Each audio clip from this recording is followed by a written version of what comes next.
Assalamualaikum.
Assalamu alaikum, everyone. Thank you for joining. We are going to give it a few more minutes before we start. Walaikum salam.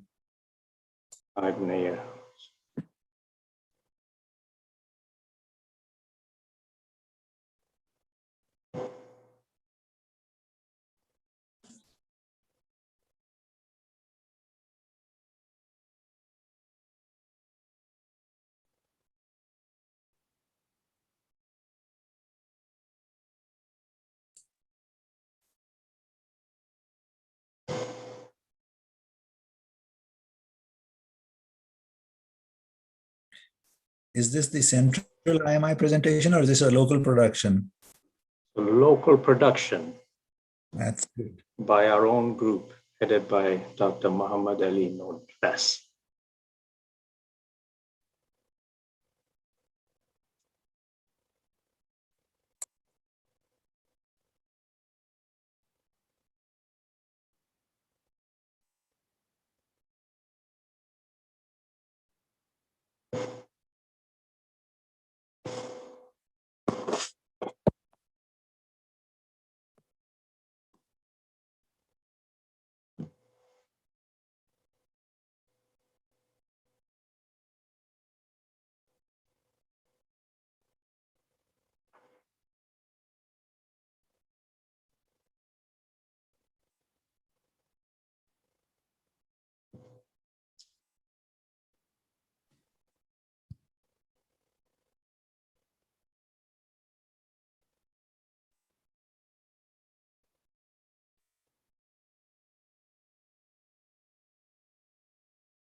Okay, we will give it one more minute and begin. Sounds good.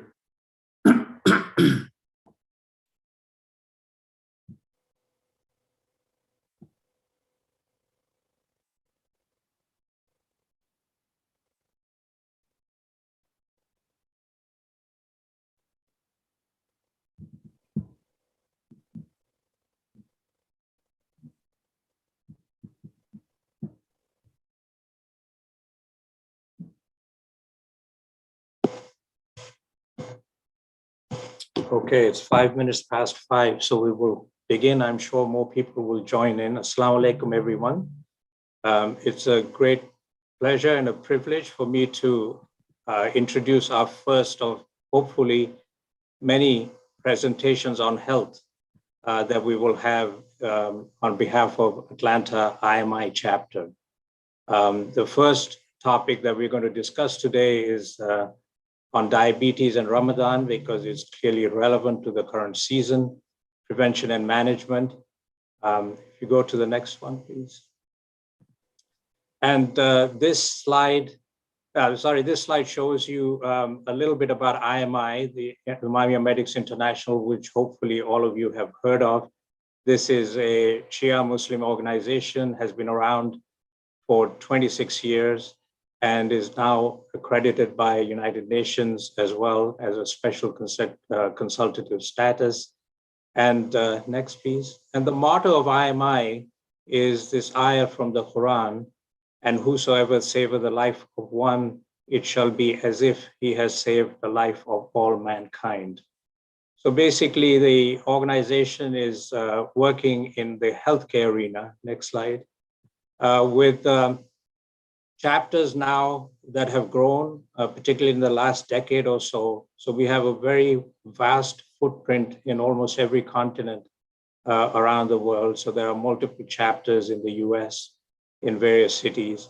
And our main goals are health services, education, professional development, humanitarian relief, and advocacy. And it's really through the educational aim of this is why we are holding this seminar. And as I said, this will be one of several that will be held throughout the year on different topics.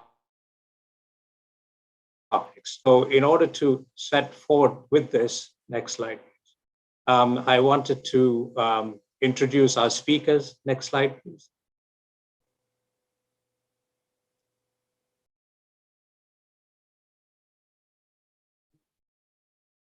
Ali, can you go forwards? Yes, I'm trying to. I don't know. It just got stuck on. You might have to undo it. And yeah. So I just wanted to introduce our speakers while we work on the slides. Dr. Muhammad Ali, I mean, you know all of these people. He's nephrologist in Atlanta, and he will be also assisted by Dr. Nasir Asghar, who is an internist, works in Canton in Georgia, and Dr. Hassan Shabir, who is a hospitalist at Emory Johns Creek and also a chief quality officer for Emory Johns Creek Hospital. So between them, they're going to be taking on this presentation.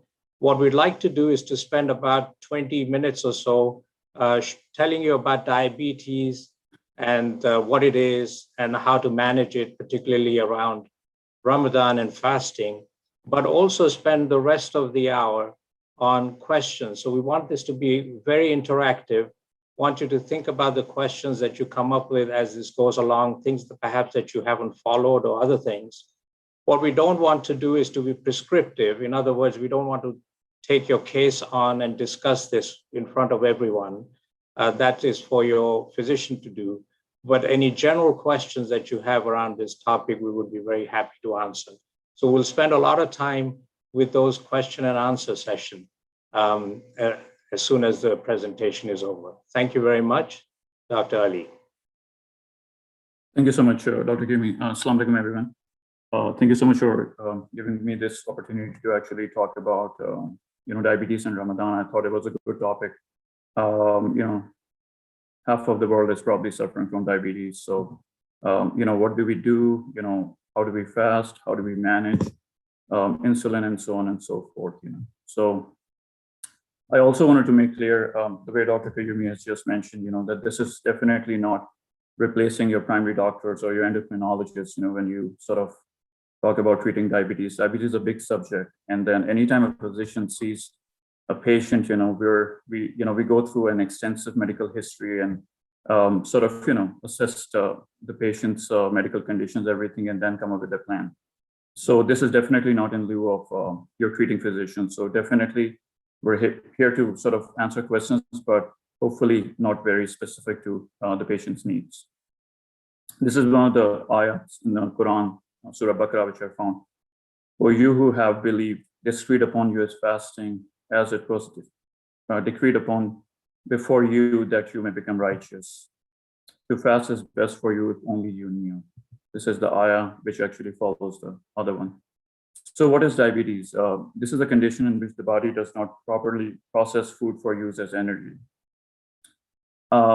Most of the food which we eat is turned basically into glucose, which is basically sugar, the way the term goes, diabetes.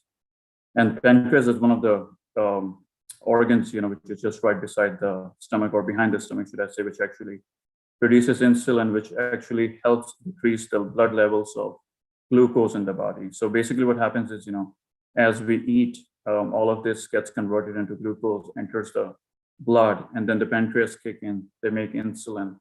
And that insulin actually goes to the cells, opens the cells, and let the insulin sort of, let the glucose go inside the blood, away from the blood inside the cells, which actually helps bring down the blood glucose level. So this is sort of a continuous process, the way Allah has made for us. Sugar levels rise, and then of course, the insulin kicks in and it all gets better.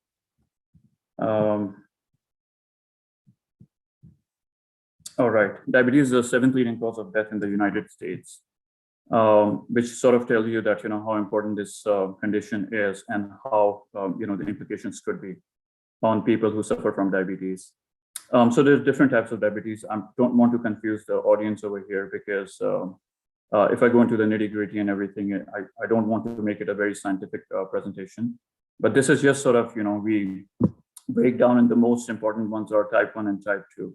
So type 1 is basically around 5% to 10%. I would say definitely around 5% or so.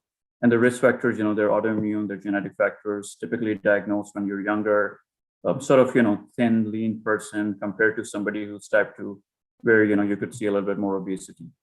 And as I said, type 2 is the most common form, which, every other person gets diagnosed with. So who's at risk? Older age, obesity, people who have family history, of course, you got to be very careful with that.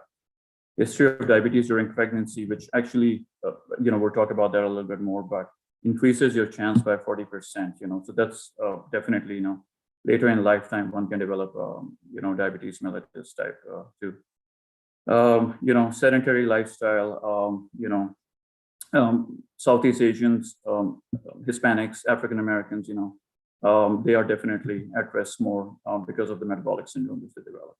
So this is a sort of, just to summarize, I thought this was a good table that, if you have gestational diabetes, we talked about that, 40% chance of developing diabetes in the future, age, inactive lifestyle, BMI of more than 23, history of family history of diabetes, hypertension, which is high blood pressure, and people who run sort of a higher than normal glucose level, as we call it, as impaired fasting glucose, and that those are definitely, they have sort of preponderance or higher chance to develop diabetes in the future.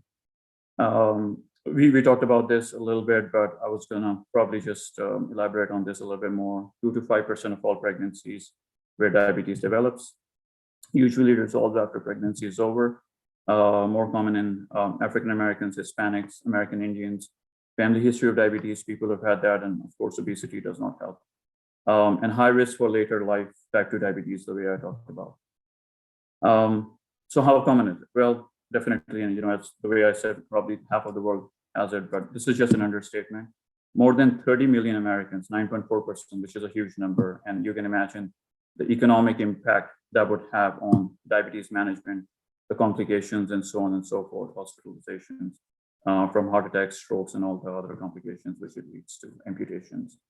1 in 4, sort of do not even know that they have diabetes. So that's why, and by the time, honestly, you get diagnosed, you've had it for years and years and years. So it's not like you got a diagnosis at age 50, that's when it started. You may have had it at 40, 30, who knows.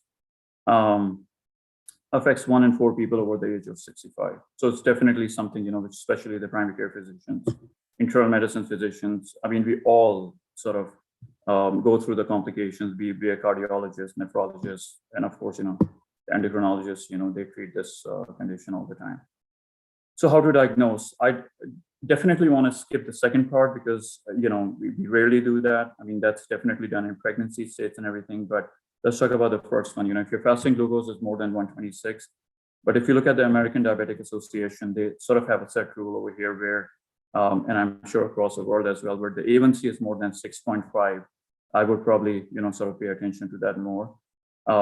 This A1C test is a blood test, which can easily be done. It doesn't have to be fasting state or anything.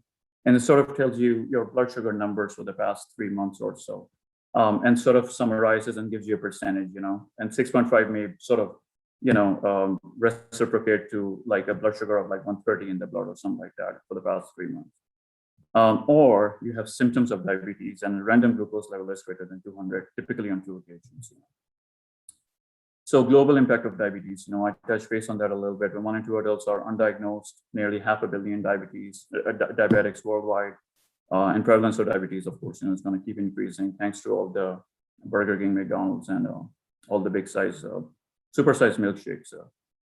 Expected 700 million people by 2045. That's a huge number, definitely, and it probably still could be an understatement as well. Middle East and North Africa region and South Asians have the highest incidence, so that's, we, especially if you look at the Muslim countries, Pakistan, Bangladesh, sort of Muslim majority countries, and then of course India as well. So in the Southeast Asia. The growing problem of diabetes in countries with the majority Muslim population. In UK, there was a study where they found that South Asians 4 times higher than whites that, basically, diabetes in them.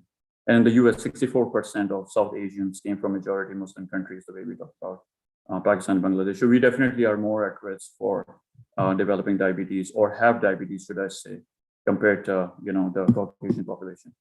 Ethnic minorities, again, that relates to us, greater risk of developing complications, which are endless, unfortunately, if one has uncontrolled diabetes. So now let's sort of shift our focus a little bit. We just sort of touch base type 1, type 2 pregnancy, and then there's so many, type 1.5, and then diabetes after transplant. But again, this presentation is not to confuse you, but just to sort of lay out what the basics are. So how do we manage? What do we do? Like if a diabetic, can they fast? Can they sort of, safely do it? If they're on insulin, if they're on medications, if they have other chronic comorbid medical conditions, cardiovascular disease, hypertension, cholesterol issues, So we're going to talk about that a little bit, but at the end of the day, your physician will sort of, make a pre-diabetes plan for you, which I'm going to talk about in the next few slides and stuff, and sort of go from there. But over here, I'm going to just touch base and see, sort of lay out a little plan for you guys, who have diabetes.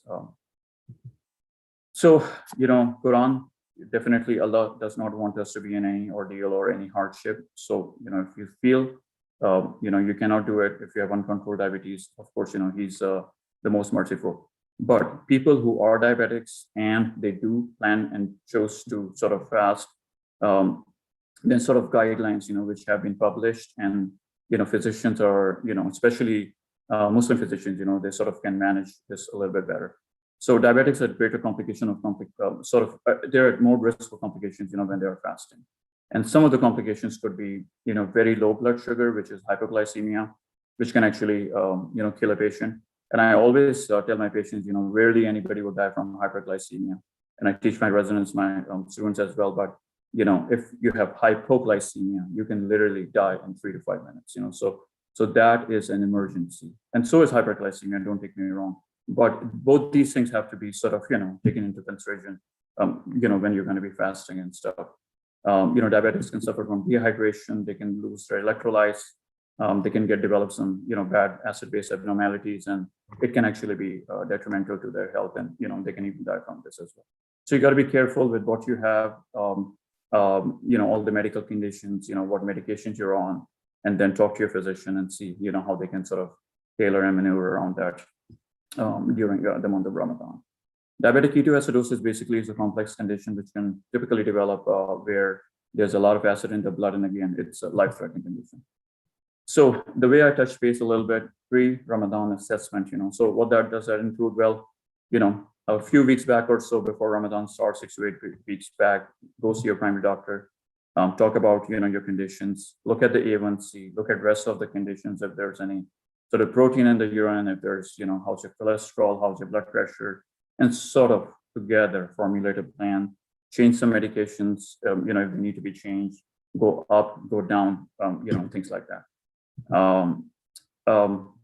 Doctors have sort of a scoring system these days, which they sort of put, some of the medical conditions which sort of puts you at high risk, very high risk, medium, and then sort of low risk. Some of the very high risk conditions going into fasting, where, you have sort of these conditions and you're planning to fast, it can definitely, be life-threatening. And I talked about the severe hypoglycemia, which means very low blood sugar, less than 70. Uncontrolled diabetes, which means, greater than 300, or your A1C is like, 8 or 9 or greater than that. You have unawareness, where you can go low on the sugar, which can happen in diabetics, after a long time when the nerves give out. They honestly, they just don't know, So if they do not have the awareness that the blood sugars can drop, that is absolutely a contraindication to fasting. And as I said, Allah is merciful. He does not want us to be in any ordeal. Patients requiring chlorine dialysis, type 1 diabetics, because the sugars are much more labile than type 2 diabetics. Any acute illness, if somebody has, for that matter these days, God forbid, COVID-19, flu, asthma, COPD, some sort of chronic conditions or acute conditions which are sort of complicating the chronic conditions. Somebody had an MI, which is, heart attack or stroke or something. Absolutely don't go into fasting, because, this can be detrimental. Pregnant women, they are absolutely sort of okay not to fast. But if they choose to, which I'm going to talk about later, then, we have to sort of, be careful. Then comes the high risk, blood glucose in the range of 150 to 300, typically, more than 300 or so, definitely much higher. People who are sort of on medications which are long acting, which can stay in your body for 24 hours, 36 hours, 48 hours. Some of the insulin can hang out. Some of the medications which are put down over there, sulfonylureas, they can sort of, make your sugars go low and low while you're fasting, and one can die from that. People who have complications from diabetes, so, just be careful. And moderate risk, is people who are controlled, but they're on insulin. As I said, insulin can be long acting, short acting, and it can actually cause problems, And the lowest risk is actually, when your A1C is very well controlled, according to the American Diabetic Association, less than 7, which is our goal. And if it's less than 7, it's controlled, you're not on long-acting insulins and stuff like that. And if you're on metformin, acarbose, and some other medications we're going to touch base, soon, they're probably okay. When to break the fast? Pretty discreet, blood glucose less than 70 or glucose 300 or more. Again, Allah is merciful. We do want you to be checking your sugars much more frequently when you are fasting. Again, poking, no fun, but I guess unfortunately that's what diabetics have to live 24/7, and they become expert in that, which is, again, I feel for them, but that's what you got to do, because this is also important as well. So you sort of pre-dawn, before you do your seri, you check your sugar, make sure it's not too high, too low. Then maybe around morning, like 7, 8 a.m., and then midday, mid-afternoon, maybe around like 2, 3 p.m., 4 p.m., and then before you actually break your fast, and then 2 hours after the fast. And then of course, if you are aware, if you have symptoms, hypoglycemic symptoms, hyperglycemic symptoms, if you're low, if you feel jittery, shaky, nervous, having palpitations, anxiety, that could be that your sugars are going low or high. Absolutely okay to break the fast. Allah is definitely very merciful. So what can and cannot diabetics eat and so forth? I'm not gonna sort of go in this. This is definitely not a nutrition lecture, but we all know what we are supposed to eat and what we're not supposed to eat, especially diabetics. But some of the things I thought I can sort of throw it around here and then see if you guys if anybody in the crowd is diabetic, that caffeinated drinks, especially coffee, soda. And by the way, caffeine can increase the blood pressure as well. So 1 or 2 cups is okay, but no more than that. But typically, when you're breaking your fast or, fasting, I mean, I've seen a lot of people just, a lot of chai and everything, it may not be advisable, because that can sort of lead, it can cause diuresis, it can make you go to the bathroom, urinate, and sort of you can get more dehydrated or volume depleted than you actually think that you're trying to replete. Try not to overeat, small portions, sort of nutritious meals. And then some of the things, which I put it out over here as well, which you guys can see. Unsweetened lassi could be, milk, maybe 2%, 1% on skim. But definitely don't go with the fruit juices and, something, which can really drive your sugars really crazy very quickly. Let's talk about some of the diabetes medications. So metformin, the most commonly prescribed medication, been there in the market for, maybe, thousands of years or whatever. One of the cheapest medications known to mankind, everybody can afford it. Everybody takes it. Great medication, makes you lose weight, typically does not make your sugars go too low. And this is some of the things, I thought maybe could be useful. If typically this medication is given on twice daily dosing, but if you're on one dose, you can continue. If it's twice dose, typically you can do it as well. 3 times, we don't do that too much. If it's a prolonged release as well, you can take it at a star. Try not to take it in the morning because, then your sugars are going to be low because, it's going to stay in your body for a good 24 hours or more. Acarbose, again, I don't use this too much, but, maybe one of my colleagues, Dr. Shabir or, Dr. Oscar can sort of, pay more sort of attention to this, but risk of hypoglycemia with this is low as well. Actose, we don't use as drug because there was this link to bladder cancer, but I've still seen it, being used. I just don't know if this was anecdotal data or whatever, but people are still using it. So I guess, I'm not sure. But again, the risk of hypoglycemia, although there's no randomized trial, is typically low. Then comes these, medications over here, Prandin, which is repaglinide and metaglinide, Starlex. And again, these are pretty safe. These are typically given 3 times a day or 4 times a day, before your meals. You can just reduce it to seher and iftar and not, of course, do 3 times a day. And they typically don't make you go hypoglycemic, which is low, which is again, I emphasize on that because that's definitely a big risk. Sulfonylureas, these are medications which are used all the time, glipizide, glyburide, glimepiride, glycoside, and much higher risk of hypoglycemia again, because, these medications are sort of very long acting. And especially if you have kidney disease as well, they can sort of hang out a little bit more as well. So, you got to talk to your doctor as well and sort of tailor and maneuver around. These are some of the newer medications which I love. I use it all the time, in heart failure patients, stroke, like complications, hypertension, diabetes. It can help with the kidney patients as well who have kidney disease. Some of the medications out there in the market, Farxiga and Vocana, Jardiance, very commonly used by the nephrologists and the cardiologists and I'm sure primary care physicians as well. They're great medications. Typically, they can drop your blood pressure, so hydrate. They can drop your sugars as well, but typically the risk of hypoglycemia, I believe they lower your A1C by 0.5 to 0.7%, so not too much, but they're pretty safe as well. Maybe cut back on the dose a little bit, when you go into that sort of fasting. And now these are, some of the other medications which some of my colleagues will be using it, quite a bit as well. They're called GLP-1, receptor agonists. Victoza, Trulicity, Biodan, Ozempic are out there in the market, and they're pretty decently, sort of used in Ramadan, and typically don't cause hyperglycemia. Pregnancy and fasting, we talked about this. It's okay if they don't fast, but however, many women choose to fast. There's some studies, which don't show any harmful effects, but others have had some negative outcomes as well. So again, you decide what you have to do and then sort of go from there. I put down this sort of table for long-acting, intermediate-acting, short-acting insulin.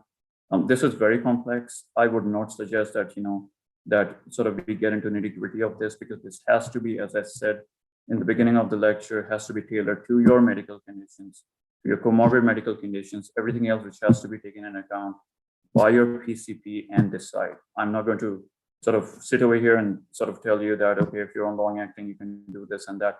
This is just sort of a guidelines, and guidelines are just guidelines, whatever they were, but they have to be tailored to the patient's needs, These are some of the complications. I just put out this man over here, which shows that there's not a single organ which diabetes cannot affect. Starting from strokes, heart attacks, microvascular, macrovascular diabetes can affect the eyes. The number one cause of kidney disease, and in fact, end-stage kidney disease when patients get on dialysis, diabetes, pretty much worldwide, especially in the United States as well. We see a lot of patients like that, accelerated heart disease, they get strokes, they get heart attacks, erectile dysfunction. They get this neuropathy where the nerves stop working, and then, they sort of start developing ulcers. Again, your sugars are high, the ulcers take a long time to heal, and then they end up with sort of bad infections, which can actually end up in amputation of the ankle, below knee, above knee, and the whole leg as well. And we, trust me, we see this all the time. So diabetes is no fun, no joke. It has to be taken seriously, especially during Ramadan. And, that's all I have for you. Thank you so much, Dr. Karimi. If you're around, could you please take over?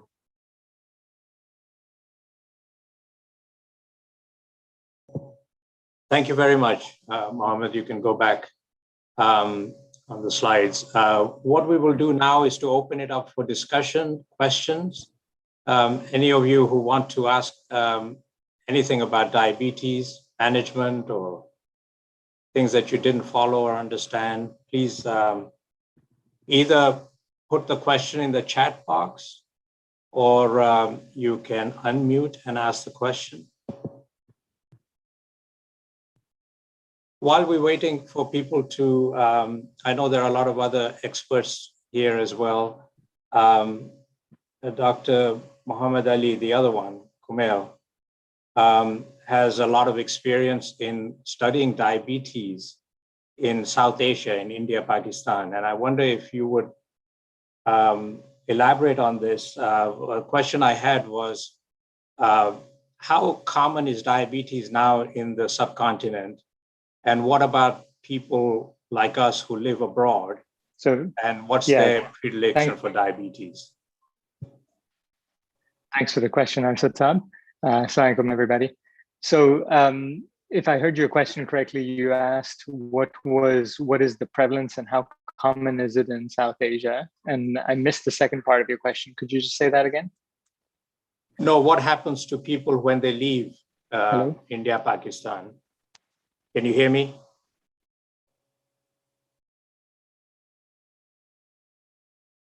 Maybe you can't hear me. I think, Dr. Ali, you're muted. You want to unmute yourself? Oh, there we go. Yes, thank you. So your question's terrific in that essentially, so far, the data that we have from urban South Asia, and so we don't have any for rural, unfortunately, is that the prevalence is actually as high as 20%. In other words, 1 in 5 adults has type 2 diabetes, mostly type 2. In some cases, it might be type 1, but diabetes level sugars in the population. And could you repeat the second part of your question? I still have missed What happens when South Asians leave and come abroad to the likelihood of getting diabetes? Yeah, no, that's a terrific question. So again, in that instance, we've noticed that it's even higher risk. It depends sort of on where you move, to be fair. Some of the classic studies from England and originally California seem to show a higher risk when you moved overseas. But increasingly, we're showing that it depends on where you move. So for example, in recent data from Chicago and New York City suggests that your risk is much higher when you live in those environments. However, those that move to California, to high-income places like Palo Alto and the Northern California area seem to have lower prevalence and better managed disease. So that may suggest that it has something to do with also the type of lifestyle you engage in. As you can imagine, Northern California has a big emphasis on sort of healthy living outdoors. And so potentially that's permeating into our community, which is a good thing. And one last question was, in the South Asian population, a lot of people that we talk to, they say, oh, my father had it, or my mother had it, or my brother has it. So I'm destined to get it. So I really can't do anything. It's all about my genes. Is it really a genetic disease? Or is it really that my brother and mother and father eat the same thing that I do and exercise not at all? So is that what's more important, or do you think it's really our genes? Yeah, so I wish I had a very conclusive answer for you, because I definitely see it, even in those that don't eat very unhealthily. The family history does seem to play a strong part in those people still getting diabetes. That said, what I have noticed and what the data show from trials, at least in America and in Europe, is that even those people who had the genes for diabetes, when they engaged in a healthy lifestyle change program, there were these big lifestyle change programs called the Diabetes Prevention Study and the Diabetes Prevention Program, which essentially took people through 16 sessions of teaching them how to eat better and how to exercise on a regular basis. They showed actually that you can nullify that risk completely. You can go right down to a zero risk, a genetic risk. And in that context, those people did very well and have continued to do well. So I would say to you, any of you out there who has a strong family history of diabetes, try to hit it head on. And to the extent you can, get good advice, get some good peers to help with it, and stay course, because you can potentially change the course of your entire family's history. Do we have any questions from the audience? Thank you. If there are no questions, I can just mention a couple of things. Assalamu alaikum, everyone. I just wanted to mention that many of the guidelines that we're sharing are from the International Diabetes Federation. Hassan, can you speak up a little bit, please? Or Sure. come closer. Yes. Okay. Assalamu alaikum, everyone. I just wanted to mention a few things. Alaikum, can you hear me? Hello? Yes, go ahead.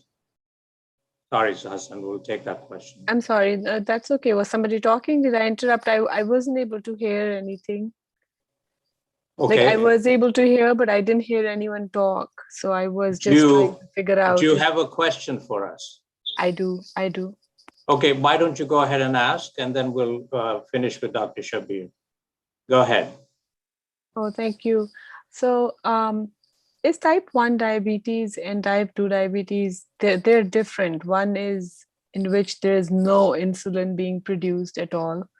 And there is one in which there is some being produced, but not entering, or maybe like the breakdown of glucose is not, I don't know the exact mechanics of it. But I have a child that is type 1 diabetes. So everything that is being discussed here, is that applicable to type 1 management as well? Hassan, do you want to take that and Sure. then also Sure. fill in? Can you hear me better now? Yeah. Okay. So yeah, Hello? much of what was discussed was about adults and type 2 diabetes from Dr. Muhammad Ali. Now, one thing I was mentioning actually, may help with your question or your concerns, and that is that the International Diabetes Federation has a lot of studies published, and they develop guidelines specifically for fasting in the month of Ramadan. And they do actually have a chapter for type 1 diabetes, and even a part of the chapter is it's both for children or adolescents, teenagers, as well as adults.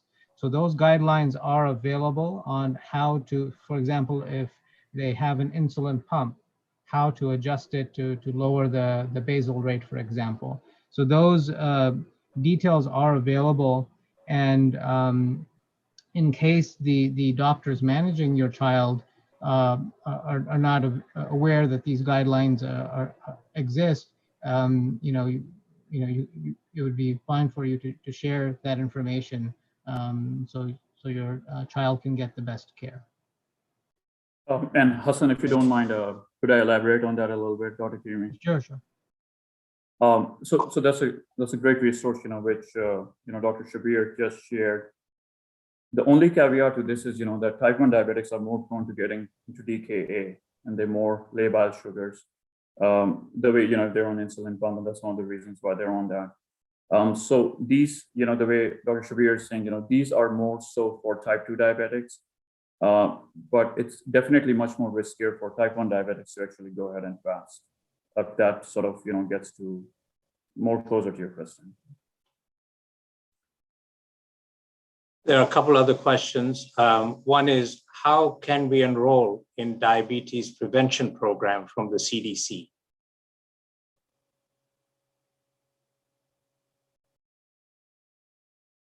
So that's a great question. Essentially, any primary care doctor or any doctor of yours that identifies prediabetes should be able to look onto the CDC's website, and it basically has a registry of all diabetes prevention programs in Atlanta. Unfortunately, there are not a whole lot that accept patients that aren't part of an employee group. For example, the state has its own program. I believe a few employers have their own programs. Kaiser has its own program. And for example, Emory has its own program. So to the extent you fit into one of the patient groups at one of these places, you can get into those programs. Sometimes your employer may have its own, but it varies incredibly in terms of your likelihood of getting in. If you have trouble, I'm more than happy to be a conduit for people. So feel free to send me an email. My email address is on the Emory website, and I'm happy to try to help. Fantastic. Thank you very much. Sure. There is another question regarding SGLT2 inhibitors, the new medications that were mentioned. What is their safety, and is there any need for dose adjustments? Maybe Dr. Nasser.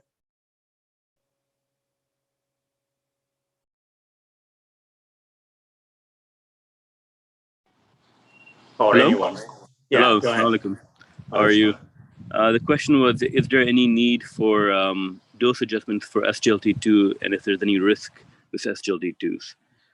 So the risk in Ramadan with SGLT2s, it should not lower your sugar because they're the cutoff limit of where the drug works. So if your sugar is below a certain number, the drug will not take effect. So the risk is low in terms of low sugars. There's a slight risk in dehydration because it's going to remove sugar from your urine. So you got to stay hydrated before and after the fast. So that's the biggest risk. You don't need to adjust the dosage of the SGLT2 during Ramadan unless if you're on insulin, then you have to adjust the insulin dosage while you're on the SGLT2. But the SGLT2 would not have to be adjusted. Can you state what the SGLT2 drugs are so people know what you're talking about? So SGLT2 drugs are drugs like Farxiga, Invokana, Jardiance, and what they do is they remove sugar from the urine. So when we urinate, you're essentially urinating 1 can or 2 cans of Coke a day. Essentially, that's how much sugar is coming out from your urine. And so when you take that much sugar out, it's improving your blood pressure, it's improving your heart function, it's decreasing your sugar overall. So multiple benefits of it, with very low risk, except for the dehydration, low blood pressure issues that we have. So Nasser, I'm a new onset. I've just been diagnosed with diabetes. Mm-hmm. And I come to you as a primary care physician and say, and you've diagnosed it, my hemoglobin A1C is 7. So above 6.5, remember, everyone is diabetes. What else would you test on me? What other tests should I be doing? And what are the series of medicines you would choose for me to prevent complications that we talked about? So you are a new onset diabetic with A1C of 7, correct? Yes. So, I mean, I would definitely check multiple blood work, including kidney function, liver function, your lipid panel, see what your cholesterol is like, and then discuss, your eating habits. Are you drinking 3 cans of Coke a day? Are you having 5 Gatorades a day? So we can remove those things.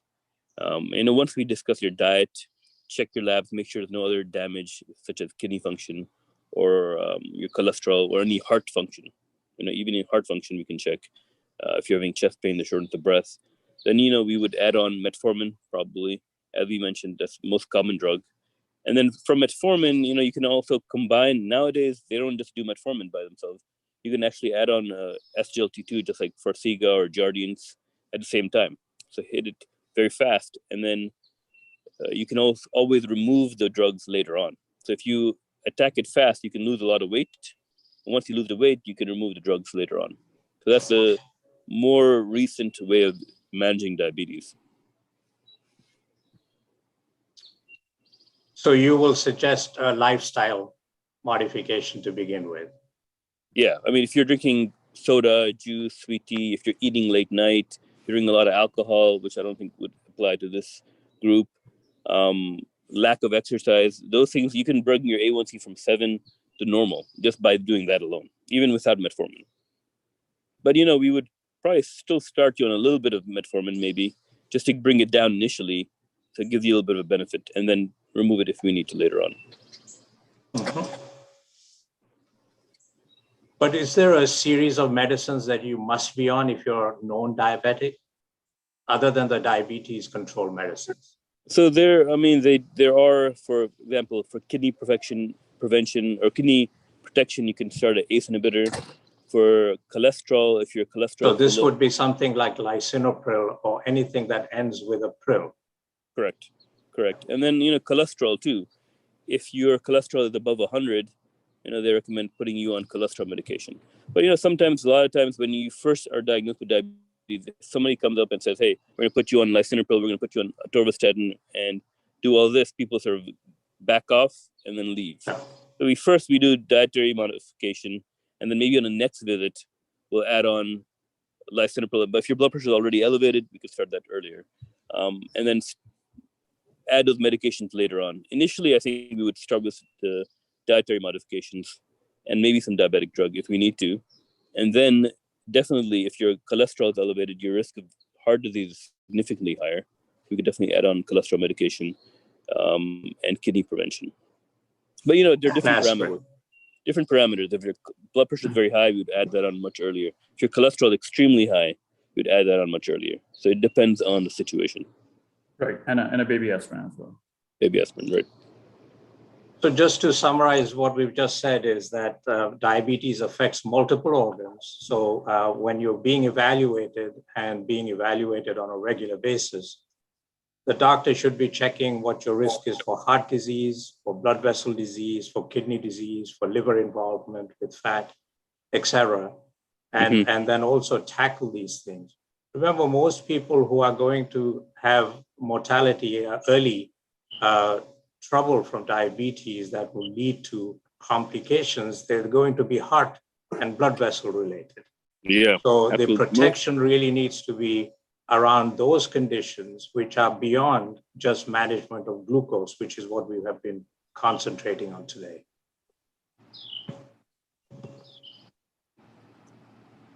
Yeah, I mean, most diabetics already have heart disease. By the time you diagnose diabetes, heart disease is already present, unfortunately, because of the same dietary factors, sedentary lifestyle that's caused the diabetes is causing the heart disease. So they're very interlinked. Other questions from the audience, please. You can put it in the chat or you can unmute and ask questions. Assalamu alaikum.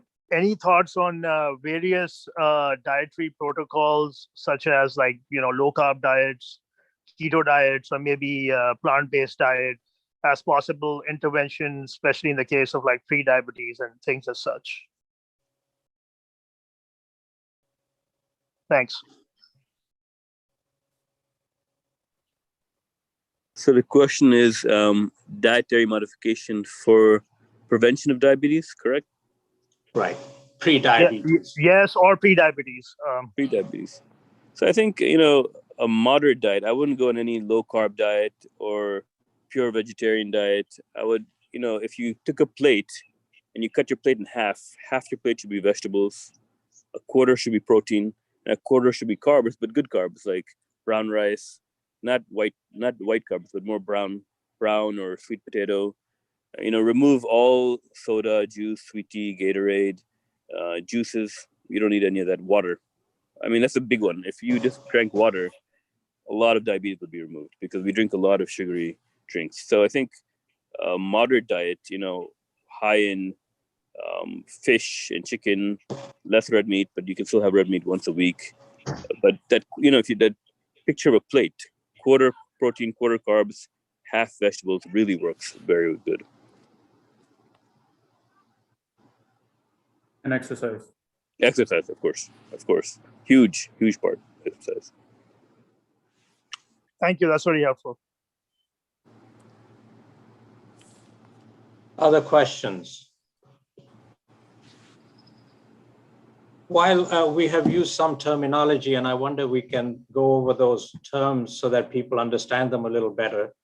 Hypoglycemia, hyperglycemia, and DKA has often been used. Can you just explain what these things are and what it means and how to deal with those? Anyone? Sure, I mean, I can answer that. So hypoglycemia, which we've talked about, is low blood sugar. Blood sugar is less than 70, it would be considered low. And that's what our concern is, and that's what Dr. Ali was mentioning. One thing that he mentioned was we want more frequent checking during the month of Ramadan for patients who have diabetes. And it doesn't always mean that it has to be a finger stick. Now there are the patches available, and those are very convenient because you can, just put the device on your phone and check them frequently to make sure you are staying safe. So that's one thing to consider, even if it's not convenient for you, but for the month of Ramadan, the patch, the Libre patch or DEXA patch that you may have seen commercials for, those can come in very handy when you want to increase the blood sugar checking.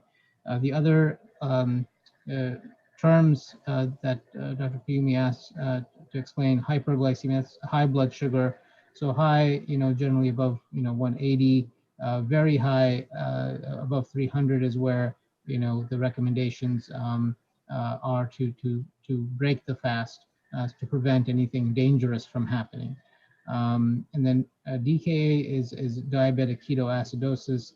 It's a condition that requires hospitalization when there's an acid buildup due to very high blood sugars in the blood system. If there's any further clarification, I can answer that. Thank you, Hassan. There are a couple of questions. What are the ideal foods to break fast with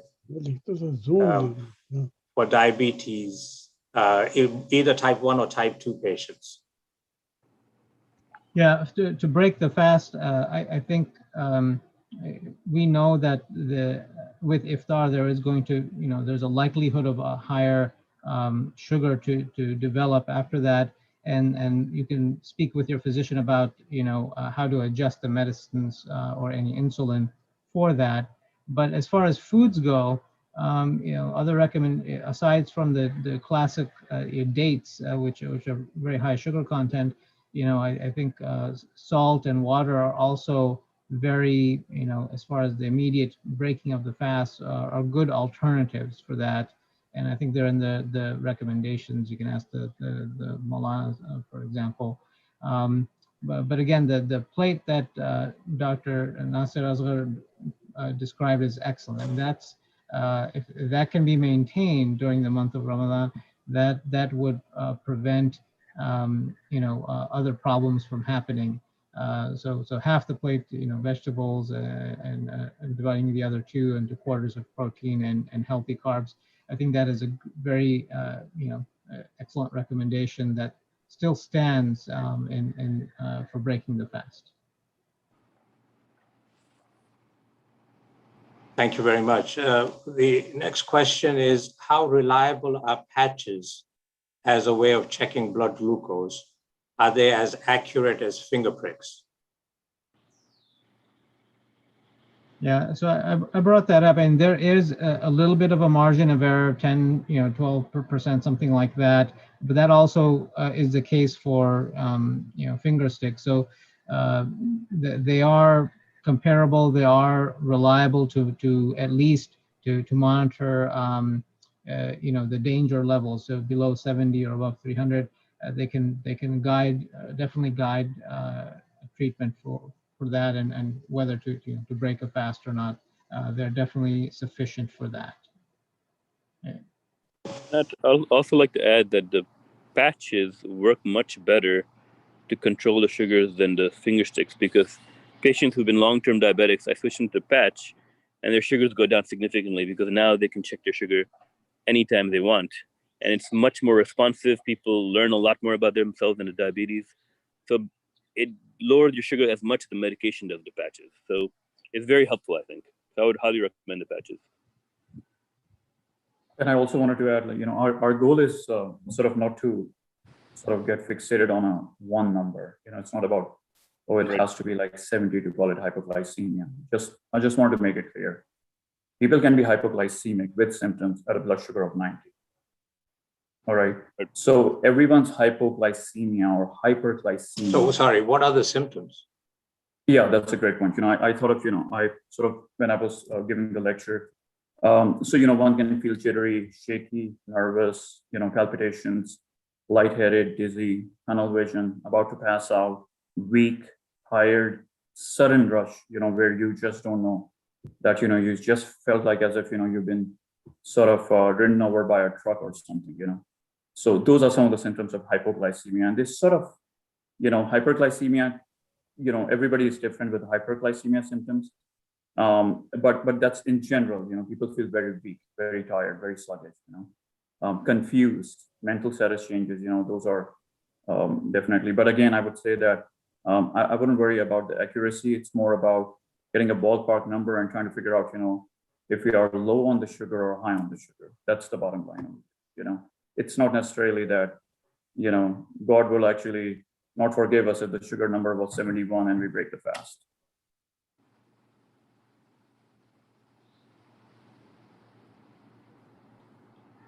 Thank you. While we are on technology, there are insulin pumps now available. What do you think are the indications for having one of those as opposed to injecting yourself intermittently? And how do we understand, how do people who have diabetes ask for that if it hasn't been provided? And does insurance cover it? How does that work?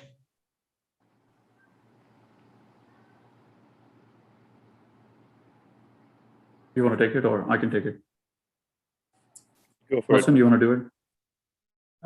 Sure. I mean, maybe we can share this. So basically, it's for an insulin pump, type 1 diabetes. It's very common to have that. Not everyone with type 1 diabetes has one, but it's very commonly used because the blood sugar tends to go up and down very quickly, and it's more brittle, more fragile, and it tends to be able to provide the continuous insulin, as well as gives you the ability to give yourself more before a meal, for example.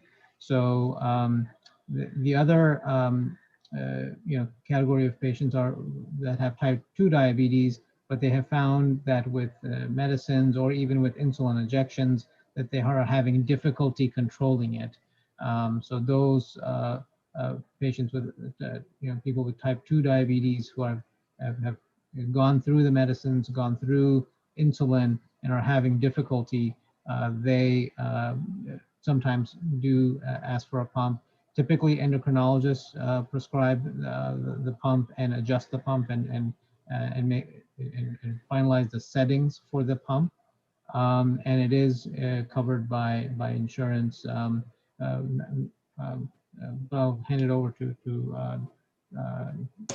Nasser or Mohammed if you want to answer further.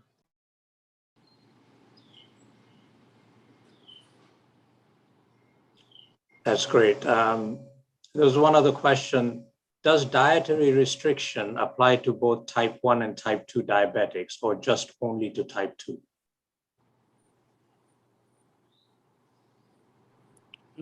I would say this applies to both for sure. Probably even more strict for type 1 diabetics, because the same thing that are causing high sugars in type 2 can cause high sugars in type 1, and same thing that are causing low sugars in type 1 can cause low sugars in type 2. So they both are applicable. I think type 1 you have to be even more strict than type 2, depending on the severity. Thank you. So I think we are getting close to the hour, but we can go a little bit longer if there are questions. But let me get back to prevention. You mentioned that, or Kumail did, that 20% of South Asians, and I'm assuming most of our audience is of South Asian or Middle Eastern origin, are at risk of developing type 2 diabetes.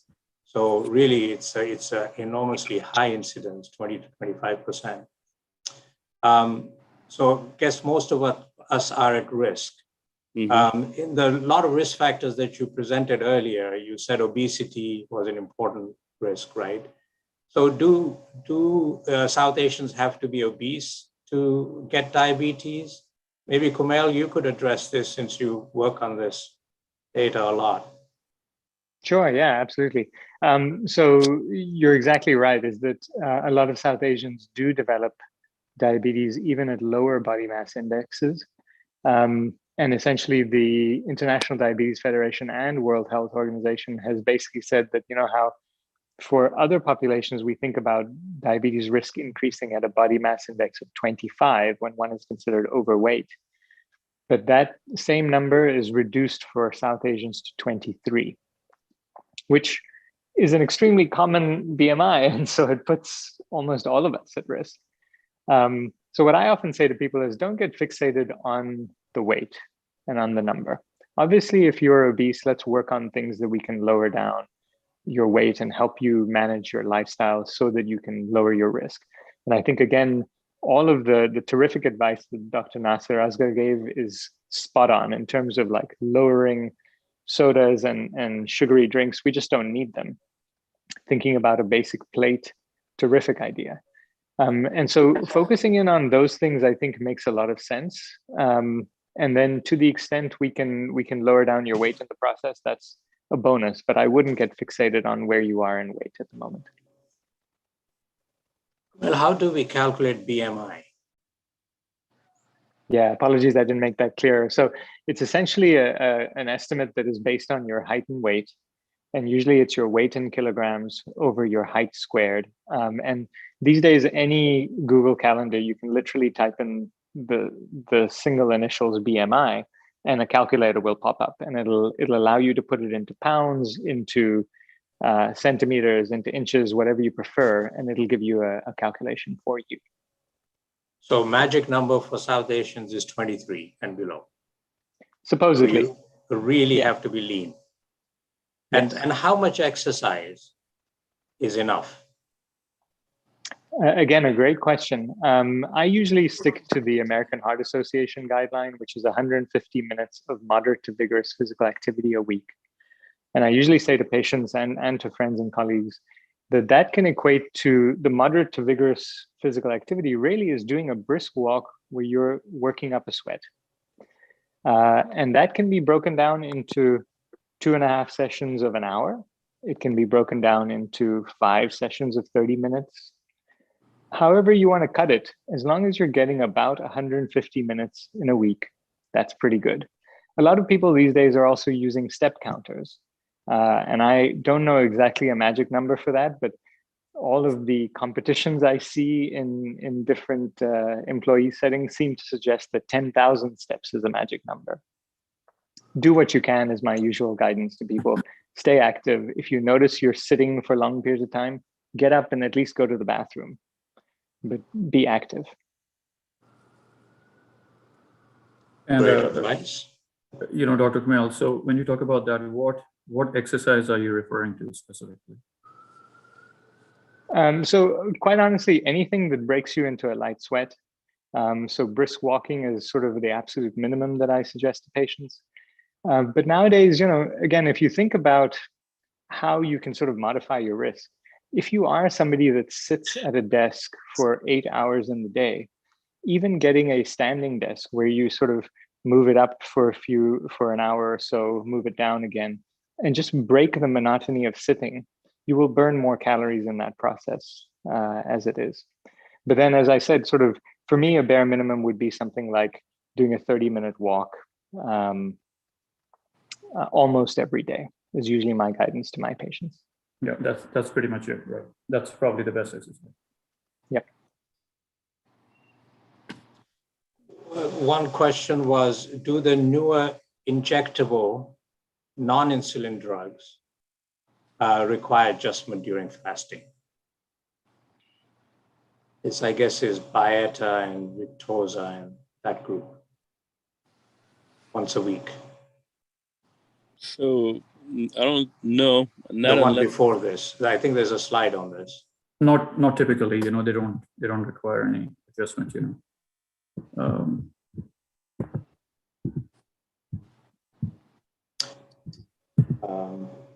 Forwards. because those drugs don't really activate unless your sugar is below a certain number. They're Right. smart drugs. So Yeah. you can continue with them. You may have to adjust the other medications you're on, but usually not those two. Yeah, typically we don't. Right. Thank you. Thank you. Ali, could you keep forwarding it to the IMI slide? Then I can finish with that. Will do. But we can hang on a little longer, but I know it's the top of the hour. So I wanted to at least conclude with some more announcements that will take us forwards in this series. One is that we are doing this as members of IMI and as a mission statement, basically, that we are here to educate not only each other, but the rest of the community. And this is our goal. IMI has been, as I said, around for 25 plus years, is doing a lot of work around the world, and has recently started to invest in order to increase the funds that are available for its charitable work around the world into real estate in outside of Princeton, where we hope to be able to build an assisted living facility, skilled nursing facility, a headquarters for IMI. And there is a fundraiser going on. There is still, we have to raise around $750,000. So please, as you think about donating through for any purposes, there is Homes Ijaza as well. Please keep this in mind. And of course, for any other reasons, the way you want to send money for charitable work that IMI is doing around the world, you can also select those items. Just go to the website, which is imi@imamiamedics.com. As a local part of what IMI does for you in the Atlanta community, we also work at the Clarkston Health Clinic. As you know, next slide, it's Clarkston Community Health Center. A lot of members of our community have used this facility over the years. It's located in 3700 Market Street, Suite E1. There is a phone number. You can check for it online. You can call this number to make appointments. It's now reopened after COVID with limited hours, and it'll expand as time goes on, but it's worth getting an appointment because we're not allowing people to sit like you see in the waiting room. This is a free clinic. It's for people who don't have insurance, and it offers blood tests, evaluation. You get to see a doctor or a nurse, and you will also you are also eligible for some medicines as part of this. So we are doing this as in combination with other community leaders. And CCHC, or Clarkston Community Health Center, is also invested now in a new area that the land has been bought, and we're going to have a new clinic built. And this is just a rendition that you see of what the new building is going to look like. Half of the fundraising has been completed, but we still need some more funds to start the building work. 8,000 square foot facility with multiple exam rooms, which will operate every day of the week, inshallah, in years to come, forever. This is, again, through total charitable work from IMI physicians, as well as many other community physicians in the Atlanta metro area. It's located in Clarkston, and anyone who needs or has people that they know are uninsured can always avail themselves of this facility. So this is work that's going on locally, that's work that's going on nationally, and we would appreciate your involvement. We want to create a database of all of you so that you can be apprised of the next program and the program after that that occur as part of IMI activities, both locally, nationally, and internationally. Thank you very much. If there are any further questions, we can hang around for a little bit longer, and then we will conclude.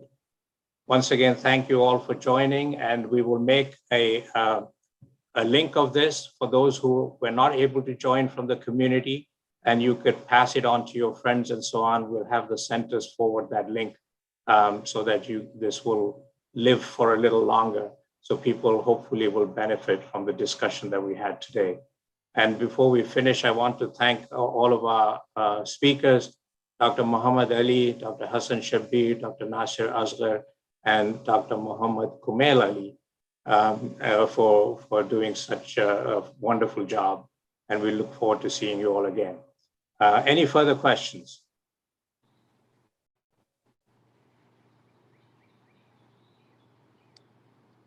From our speakers, any last comments, please?